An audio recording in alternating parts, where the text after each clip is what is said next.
fún bá ẹ̀wọ̀n 27th of December ọkọ̀ sẹ́jọ́ Friday Jímọ̀ olóòrùn mama.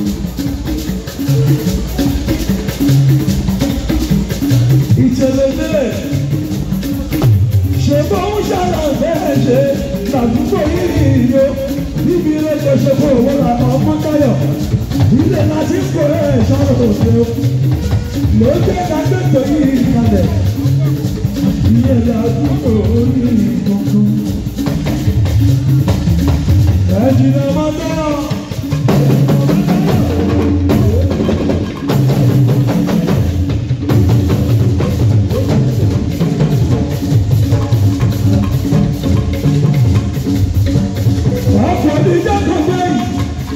Apàṣẹtò wúrà ṣùgbọ́n àdìjà orí pẹ́pẹ́. Adúgbò ní bẹ́ẹ̀ lọ́ba ọmọ Táyọ̀ mi ò ṣe ọ́. Àlàyé ńlá nínú ẹgbẹ́ Sinofobia fáńsọ̀.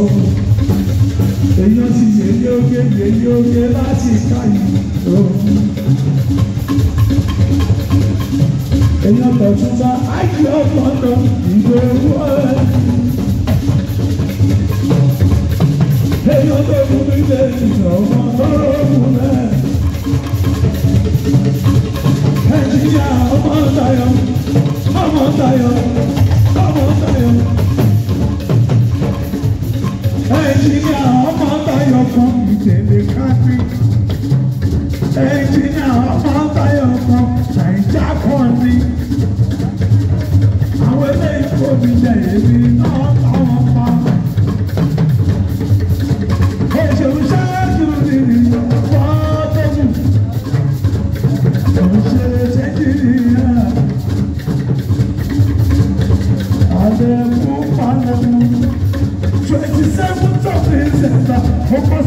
Friday.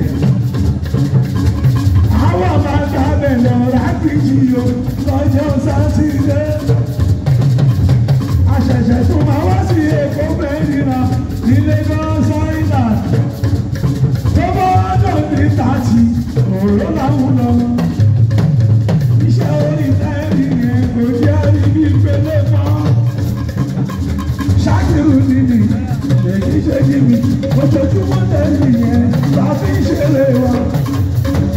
Kí ni àwọn tó bá àwọn tí a abẹ́rẹ́ ṣe yẹn lọ́wọ́ wa ló wà.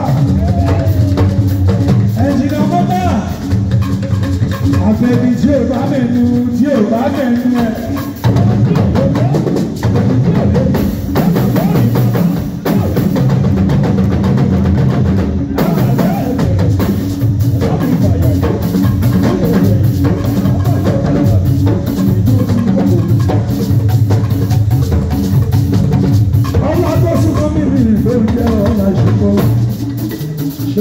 Ẹ̀jìnà Mọ́táyọ̀, ó ẹ̀jìnà Mọ́táyọ̀, ó mọ Mọ́táyọ̀, ó mọ̀yàn. Ọlásùnkàn mi ọ̀la àṣùkọ.